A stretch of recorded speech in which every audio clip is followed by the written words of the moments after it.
So I think we are live now. Just give me a second so I could check it out here on our page, Facebook page.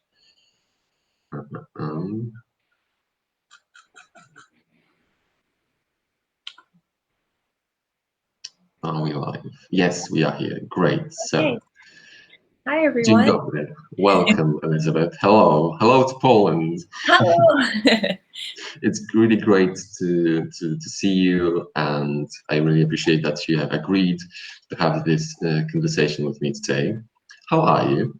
I'm good. How are you? Thank you for having me. I'm really happy that you are here, so it's great. And we will wait for some people to join us. And for a second, I'm going to ask you some questions about you, your life, and your books. Are you excited? Yeah, I'm really excited. I actually just got the paperback copies of the sequel yesterday, so I have them on my desk. Unravel the Dusk is going to be published next year in Poland. Okay. It's here. We have the cover adapted, so you can see it here. Oh, it's beautiful, yeah. Yeah, and I have our Polish paperback. I have a question to you, maybe. Can you pronounce the Polish title? You could repeat after me. It's Tkając świt. Tkając świt. Yes, great. Yes. Okay. Wonderful. So spin it on, Tkając świt. It's available on our in our wydaje nam się shop. It's our how to say that? Our bookshop, online bookshop. So if you want to buy it, people, you can buy it. It's available, and it's great, and I recommend it really highly. Hello, dzień dobry. Great to see you here. Okay, I think that we can start. So, from the beginning, we should know some things about you. Elizabeth, who is Elizabeth Lim? So I think I'm, just to start, I guess, I'm the author of Spin the Dawn. I was born in California in the US, and now I live in New York. I have two daughters who are ages 2.5 and 9 months as of today. And I have always been writing, but actually never thought I'd become an author. So it's really been a thrill these last few years to see my books come out into the world and reach readers. Yeah, you are. Hi, yes, people are saying hello to you. So hello, people. And great. So you have two daughters. It must be a full-time job, right? Yes, especially at the young age. It's a lot. And you have some problems with, I don't know, finding some time to write or not? It's tough for sure. My husband has been very helpful. He's very supportive. So we really take turns taking care of the kids. And I try to write when they're napping. Thankfully, they've been napping around the same time for about 2 hours every day. And I just write when they're napping. I write when they go to bed. Yeah, I used to write much faster. I understand. What are their names? Can you say the names? Their names are Charlotte and Olivia. Okay, so greetings for your daughters. Thank you, thank you. And how hard it was to publish your first book, and how many times have you been rejected? Can you count? I've lost count of how many times I was rejected. It was probably in the hundreds. Let's see, I started writing when I was a teenager, but I never really thought about becoming published. It wasn't until I was in grad school for music that I wrote a novel, which was completely different from what I publish now. I wrote a women's fiction, like a chick lit novel. I got an agent for that one who is different from my current agent. And we sent it out to editors, but unfortunately, no one picked it up. So, and a lot of the editors actually told me, they're like, we like your voice, but it sounds a bit young for adults. So why don't you try writing for teenagers? And so that was actually really good advice. And I took some time to think about it and to read more young adult and to become familiar again with the genre. Because when I was growing up, we didn't really have teenage fiction. It was either children or adult. Yes. So so I took some time, and then I began writing again. I got a new agent, and then a few more books were rejected, but then eventually Spin the Dawn found a home, and as well as my Disney book. So that's how it began. But it took many years. I was not a no rejection first book author. Mhm. And Mulan was the inspiration to Spin the Dawn, or it was just by accident, maybe? It was some inspiration. Like I think more inspiration came from my family history. My grandmother was a seamstress for many decades when she first moved to the US. And I had noticed that there weren't very many books about seamstresses or about fashion, really, or like fantasy books. And so I was very inspired to write one. I understand. Great. And how many drafts of Spin the Dawn there was? How many drafts? I would say, so with every book, I have 5 official drafts for sure. And Wow. then I usually do a few more after I send it to my agent. So usually like, I would say 7 or 8 drafts. Yeah. 8 drafts. It's a lot of drafts. It's a lot of drafts, but they don't Wow. change too much. I understand, yes. Yeah. Great. Wow. I'm a little bit surprised, but I understand the process. Yeah, I think like Good. the drafts, with each draft, I focus on something else. The first draft mainly on just getting words on the paper. And then with the second draft, like I try to make the plot logical. So from start to finish. And then with each one, I work on something else like world building, character development, dialogue. So I'm not rewriting it from the start with each draft. I understand. Okay. I just say some things in Polish to our viewers, okay? Okay. Okay.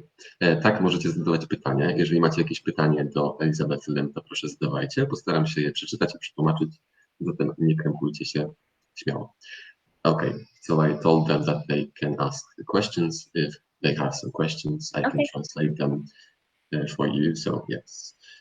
Is there something autobiographical in any of your books? So in Spin the Dawn is probably the most autobiographical so far. Like, as I mentioned, my grandmother was a seamstress, so she inspired the profession for Maya Tamarin. And I guess Maya, being a craftsperson, was really inspired by my personality in a way. I wouldn't say I'm like Maya, but I enjoyed writing a character who can't wield a sword, for instance, who focuses more on like hard work and working towards a goal of becoming like a good tailor, rather than being like a thief or a warrior or assassin. So that was really fun for me to write, and I enjoyed that. Wow. Okay, so your grandmother was your inspiration, the great inspiration. And Yeah. What was her history again? Could you remind me? I mean, So from where, from which place she comes from? She grew up in China, and then she moved to Hong Kong, I think, when she was a teenager. And from there, this was like during World War II, and after World War II. So after that, she moved to the US and eventually ended up in California and San Francisco. And she was a seamstress for many, many years. Yeah, and then like even when I was born, she was still using the sewing machine very often. Like whenever I visited her, she would be sewing. And so I have many memories of watching her and sometimes even sitting on her lap when she was at the sewing machine. So it's inspired a lot by her. A beautiful memory. Yeah. Are you a family person? I mean, do you like spending time with your Yeah, family? of course. I love spending time with my family. My parents are coming next week and I'm so excited. Great. What cultural tropes can you find in the Dawn? So I think I tried to include a lot of my culture in the Dawn. For instance, like Maya's personality, I would say is very much East Asian. There's like the filial piety, for instance, in her personality. She's like obedience, I guess, is something that parents really emphasize in East Asian culture. Like I remember my parents were like, you have to be obedient. This is the most important thing. And of course, being American, I was like, no, like, what are you talking about? I need to do my own thing. I think there is some balance to be found, of course. But in Sin the Dawn, like definitely Maya is considered the obedient child of her siblings.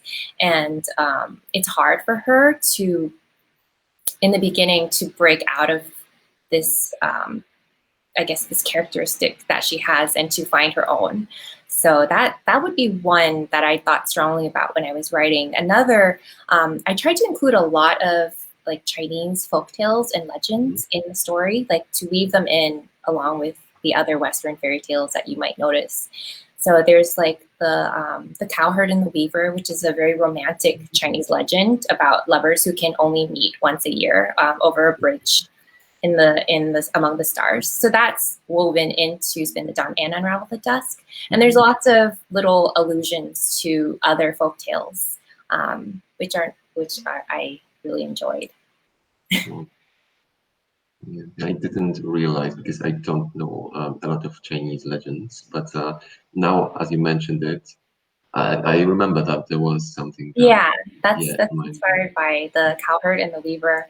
And there's also like some hints of the moon goddess legend. The moon goddess is married to this, like he was an archer who had to shoot down the 9 out of the 10 suns because the world was too hot. And so for that, he was rewarded with an elixir of immortality. And then his wife drank it instead by accident. And so she floated up to the moon. So a lot of inspirations there is in legends. There is a question from our viewer. Do you like strawberries? Oh my gosh, that's so funny. I just ate strawberries this morning. So do you like them? I love strawberries. Yep. Okay, what kind of scenes do you like writing the most? I really like writing, let's see. That's a tough one because there's so many things I like writing. It's easier to answer what I don't like writing. So you can say what you don't like writing. Okay, I don't like writing action. Yeah, I feel like that's something I still have to work on. But I really like writing, I guess, in Spin the Dawn, I really liked describing the dresses, the magical dresses. I really liked writing the scenes with Eden. I really liked his sassy character and the development of his relationship with Maya. I don't know. I think whatever I don't enjoy writing usually gets cut out of the manuscript. Okay. Our viewer says hello. And Elizabeth, have you thought about a novella for Eden and Maya, or some short stories? I miss them every day. Well, I miss them too. I haven't thought about a novella or short stories, but you might see some cameos of characters in my next duology. Okay, so it is connected with each other? Yeah, it's connected. Like, you can definitely read it without having read Spin the Dawn, but it's in the same universe. Okay, so I will gladly remind our readers that they can find them in the next duology, right? Yeah, the next duology. So this is the next book. Six Crimson Cranes. So when you have it in your hands, I must ask you this question. Tell me about Six Crimson Cranes. How did you come up with the idea for that book? Six Crimson Cranes is, it's set maybe like a few hundred years before Spin the Dawn. And it's inspired by the fairy tale The Wild Swans. So it's about a princess whose 6 brothers are turned into cranes. And she has to break their curse with the help of a dragon, a paper bird, and the boy she was supposed to marry, but rejected. So it has a lot going on. It's heavily inspired, like I said, by the Wild Swans fairy tale, but there's, again, a lot of influence from East Asian, specifically Chinese and Japanese fairy tales. And I really love this book because I feel like the main character, Shiori, just goes through such a journey throughout the book. Like I worked really hard on her character arc, and I'm really proud of how it's come out. So I'm excited for readers to experience it. It's going to be published in a few months. In July in the US. In the US, yes. Our Polish readers must wait some time to prepare it, and we still are working on the sequel to Spin the Dawn, of course. But give us time, people. Give us time. Six Crimson Cranes. It's coming, and I'm so excited. I had chills when you started to talking about this book. Really, I'm excited. Okay, so, I'm excited too, and a little nervous. So. Coming back to Blood of Stars duology, what is your favorite character in that My series? favorite. It's really a tie between Maya and Eden, mostly because I think I see a lot of myself in Maya, just like her hardworking nature, her like she's very earnest, I think, and she works really hard, and she has very strong goals, which I really admire, especially in a woman. But Eden was just so much fun to write. So he had really good lines that I loved coming up with, and he's a lot of fun. So it's a tie. Yeah, I love Eden. Eden is a crush for a lot of people. Someone says here is saying Eden is my new crush. Yes, Eden is great. Yeah, I love that. Yeah, he was mentioned a lot of times in reviews on our, Polish booktube, and everyone loved Eden. He's great. A new book to read. Yes, Six Queens and Cranes. Just do it, our dear viewers and readers. And the next question was, this is the question that I like to ask people, authors, but people in general. And this is, what do you value the most in life? I definitely my family. I think the answer was the same even before I had my two daughters, but now that they're in my life, like I just adore them so much. And sometimes I feel bad that I spend so much time writing because I know that they grow up really fast. So yeah, it's been really just the greatest joy to see them grow and to be able to read to them. My older daughter is starting to be curious about reading and like figuring out the letters and how they fit together. So it's wonderful to witness. So family and love. Yeah. Not very original answers, but yeah, I know. I was expecting that kind of an answer. So I'm really glad to hear these words from you, really. And I'm glad that you have love, that you are aware that you have your people around you. Yeah, a small group, but it's enough, very dear. Yeah. What was the most difficult thing you have ever done? Oh my gosh. The most difficult thing I've ever done. Was it publishing a book? Or I will go there. It's probably not the most difficult thing, but I think changing careers from music to publishing was very difficult for me, just because I had wanted to be a musician ever since I was 4. I pretty much told everyone I knew always thought of me as, oh, Elizabeth the musician, and very few people, when I started writing and taking it seriously, I didn't really tell anybody that I was trying to find an agent, that I was trying to get published, just because not because I wasn't proud of my writing, but because it's very difficult to get published, and a lot of people kind of will be like, oh, I'm also trying to write a book, and it just there's a lot of expectations, I think, once you tell someone you're trying to publish a book, and I wanted to avoid that in case I found this wasn't the path I wanted to take. So I think when I finally decided to make the decision to really pursue publishing seriously, and then eventually put music to the side, that was a difficult decision for me. Yeah. It was tough, but so far I have no regrets. Glad to hear that. Yeah. And congratulations. Oh, thank you. Because you are very successful. Okay, thanks. New York Times best-selling lists. And I wish you that your next book or books to be on these lists all the time. Thank you. Thanks. So it's a lot of luck. So we'll see. Who is your favorite Tamarind brother? Oh, I'm sorry. What did you say? Our viewer. Oh, my favorite brother. Yes, Tamarind brother. Oh goodness, I really like all of them. At first, I really liked Sendo because I wrote that he's Maya's favorite. But then Keaton really just grew on me. He has a bigger role in Unravel the Dusk, and I think he has he grows so much from the prankster that he starts off as in the beginning. So he grew on my heart. Yeah.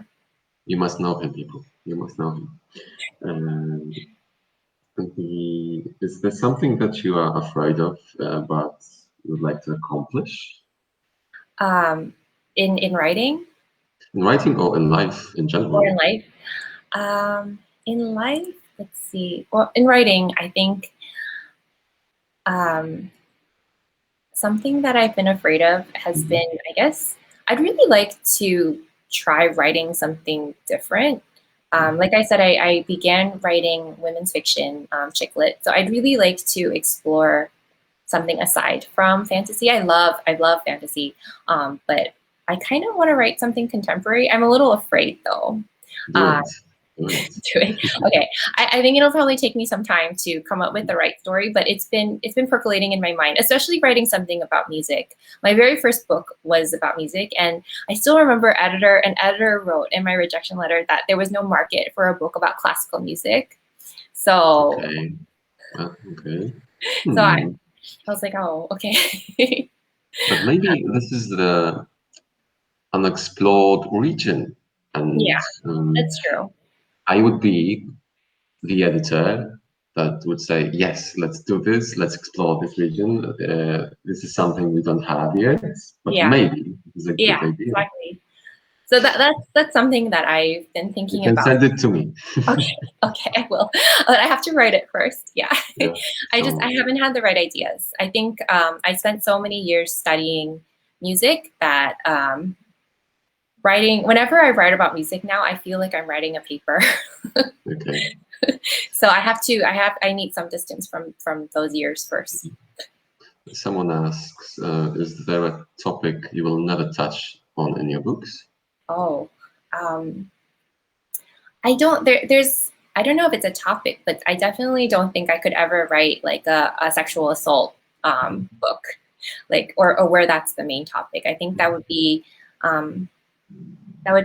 first of all, it's not in my place to write it, and second of all, I think it's such a heavy topic. I don't think I could do it without crying all the time. So yeah, I think that's what comes to mind first. It's understandable completely. Someone says here, I would love to read a book about classical music. Thank you. So you have already your first readers for that book. Okay.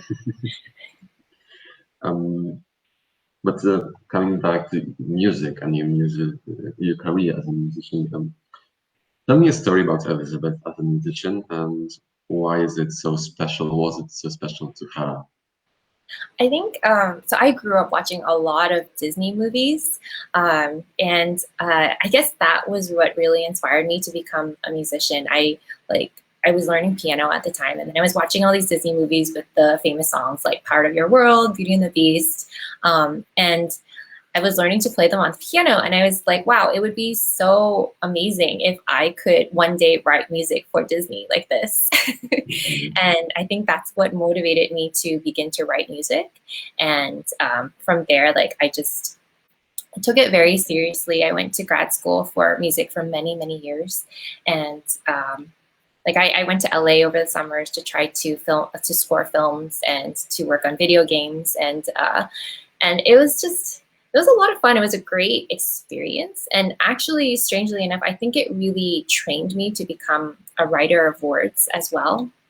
Because I think learning to listen to music is not so different from learning to listen to your own writing, like the rhythm of dialogue, the rhythm in your writing, like lyrical, like how lyrical you can make your writing. Like there's a lot of music in writing. So I think ended up being very good training. What kind of instruments you can play on? I played the piano and I sang in choir, but mostly I was a composer. Okay. Yeah. Which Disney princess is your favorite? I have so many. My daughter is very obsessed with Little Mermaid right now, so I will go with Ariel for the moment. Okay. Elizabeth, could you share a secret about your book or writing that no one knows? Okay. Could you do that? So I I make a list of sentences that I write that I really like. And Oh, and I often kind of recycle them in other books that I write. So I like to okay. steal from myself, basically. Whoa. So you are connecting your books with each other with Yeah, yeah. these I mean, they sentences. won't be exactly the same way, but like if I have a way of describing, for instance, I don't know, somebody's hair in the Dawn, like you might see something similar in, I don't know, the Disney book, So This Is Love. Okay, interesting. So these are some kind of Easter eggs from you or some, No, they're not really Easter. I think they're quips? like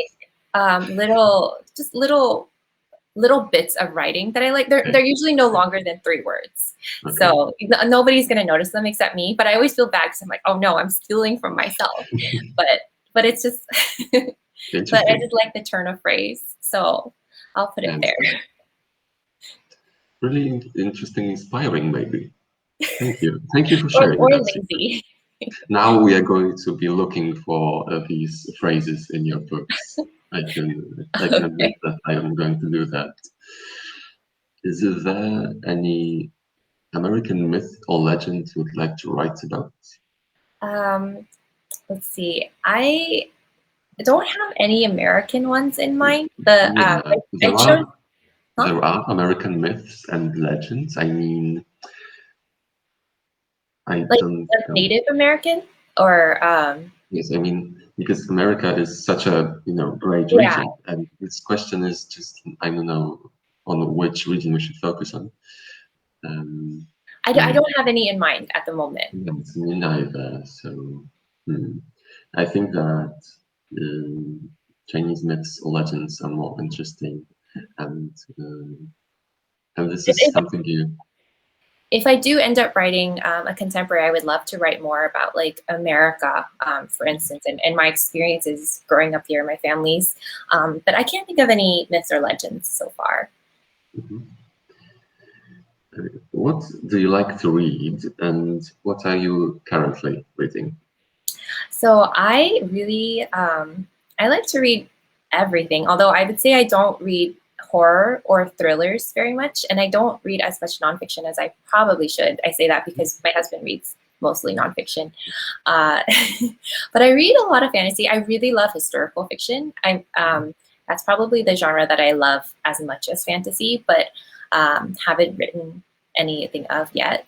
And I read a lot of contemporary as well. Right now, I'm reading a few books that I'm planning on blurbing. I'm reading Shiran Zhao's Iron Widow, which is a sci-fi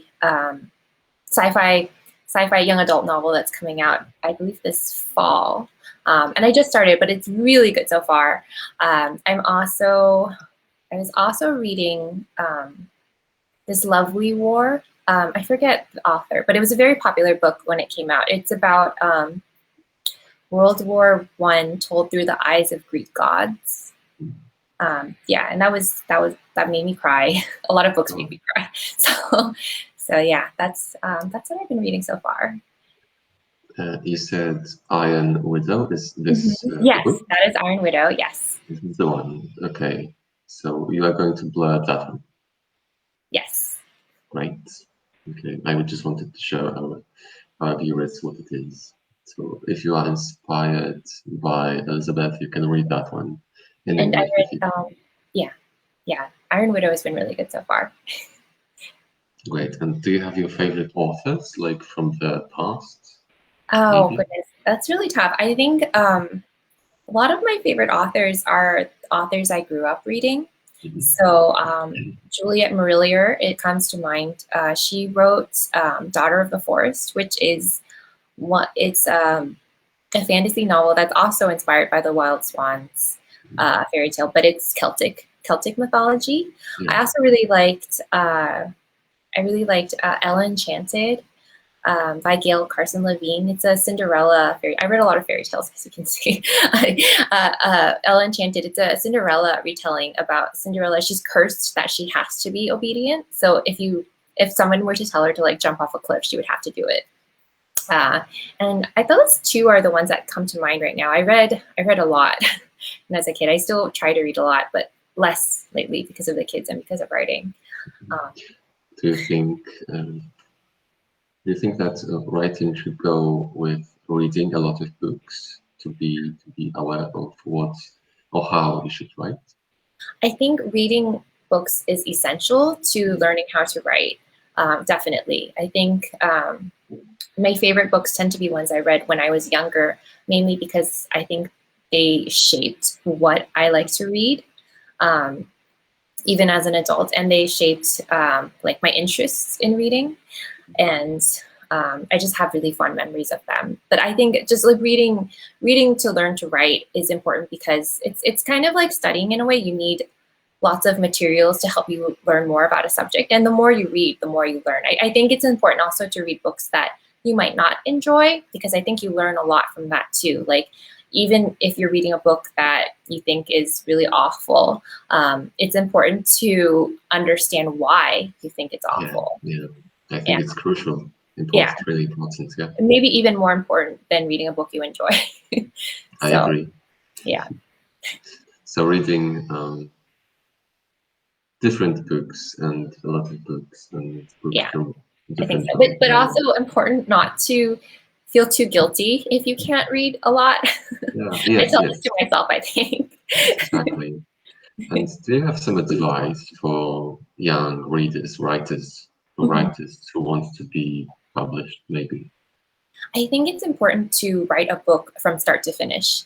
I know a lot of writers who will start a book and then never finish it, and then start another book and another and another. But I think just like starting it from the beginning to the end, so you have written the whole story, is so valuable, because then you just like it's a whole development process, and I think your brain needs to learn it. Yeah. Music always accompanies you during writing books. Oh no. There are scenes for which you need silence. I actually never write to music. I find music too distracting. Okay. Yeah. Okay. So someone says, I just want to say that the covers for your books are simply amazing. Thank you. I have been very lucky. The artist Tron Nguyen is amazing. So it's all her. I have that painting in pink is also her work. So I'm just a big fan. She's really talented. Yeah. So, okay, I think we are going to finish for a second. Okay. Right now, I would like to thank you for being with us here. And my last question to you is, would you like to visit Poland in the future? Yes, of course. I think when we had chatted earlier a little bit, I mentioned that I'm a huge, I know this is very cliche, so I know that there's much more to Poland, but I'm a huge Chopin fan. So like one day, I know he was so dedicated to his homeland, even though he passed away in France. Like he wanted, I believe he wanted like soil from his native like Poland to be poured over his grave. So I just like one day I would like to pay homage. So fingers crossed. I hope you are going to be with us here in one day. Yeah, for sure. So thank you so much. Thank you so much too, and have a wonderful weekend, everyone. Yes. Now I'm going to say something in Polish. Would you let me? Yes, okay. So, dziękujemy Wam serdecznie za udział w dzisiejszym live'ie i za wysłuchanie rozmowy z Elizabeth. Będzie ona za jakiś czas przetłumaczona i wrzucona na nasz kanał na YouTube. Jeżeli czegoś nie zrozumieliście, to będzie szansa na obejrzenie po raz kolejny. Dzięki i pamiętajcie, że cały czas trwają darmowe drugie książki i zniżka nadaje nam się na książki Elizabeth i inne nasze książki, więc zajrzyjcie koniecznie. Okay, so now I'm going to go offline. Elizabeth, stay with me for one more second. Thank you once more. Thank you. Bye.